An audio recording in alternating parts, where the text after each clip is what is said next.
दौंड तालुक्यातील यवत कडकडीत बंद आहे। या ठिकाणी जमावबंदीचे आदेश लागू झालेले तसेच जागोजागी पोलीस तैनात असून कोणताही कायदा सुव्यवस्थेचा प्रश्न निर्माण होऊ नये यासाठी पोलिसांनी ड्रोनच्या माध्यमातून नजर ठेवलेली आहे।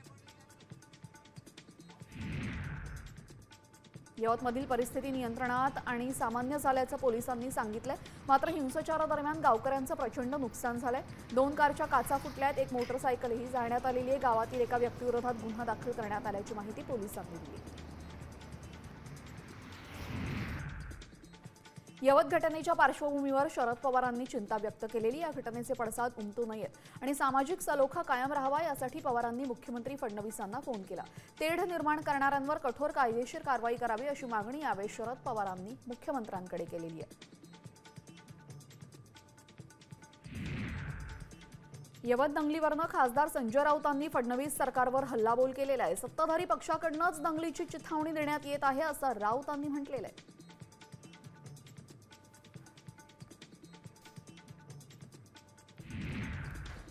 दंगल करणारे कधीच हिंदू नसतात। यवतमधील राड्यावरनं मंत्री नितेश राणेंची प्रतिक्रिया समोर येते। हिंदू समाजाला ताकद देण्यासाठी पडळकरांसारखे हिंदू कार्यकर्ते एकत्र येत असतील तर त्याला माझा पाठिंबा असल्याचं राणेंनी म्हटलेलं आहे।